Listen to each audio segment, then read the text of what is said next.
الحمد لله رب العالمين والصلاة والسلام على سيدنا محمد وعلى آله وأصحابه أجمعين. اللهم صل على ذات المحمدية واغفر لنا ما يكون ما قد كان. قال الله سبحانه وتعالى: وإذ أخذنا ميثاق بني إسرائيل لا تعبدون إلا الله وبالوالدين إحسانا. சூரத்துல் பக்ராவிலே 83வது ஆயத்திலே அல்லாஹ் சுப்ஹானஹு வ தஆலா சொல்லுகின்றான்.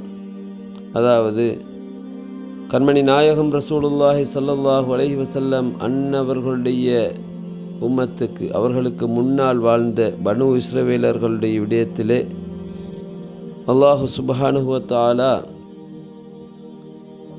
ஒரு வாக்குறுதி எடுத்த அந்த செய்தியை சொல்லுகின்ற பொழுது, அல்லாஹுவை தவிர யாரையும் வணங்கக்கூடாது என்றும், பெற்றோர்களுக்கு நன்றி நற்காரம் செய்து கொள்ள வேண்டும் என்றும் பனு இஸ்ரவேலர்களிடம் நாங்கள் வாக்குறுதி எடுத்ததை நினைத்து பாருங்கள் என்று அல்லாஹ் சுப்ஹானஹு வ தஆலா அந்த ஆயத்திலே குறிப்பிடுகின்றான். இப்படியாக முன்னுண்டான சமுதாயத்திலே வாழ்ந்த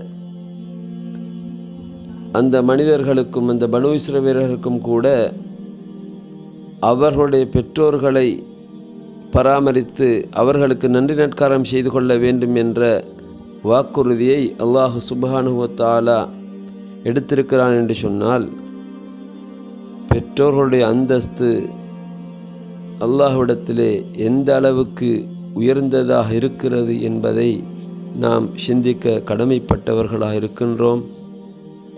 அல்லாஹ் சுப்ஹானஹு வ தஆலா நமக்கு தௌஃபீக் செய்வானாக. வஸ்ஸலாமு அலைக்கும் வரஹ்மத்துல்லாஹி தஆலா வபரகாத்துஹு.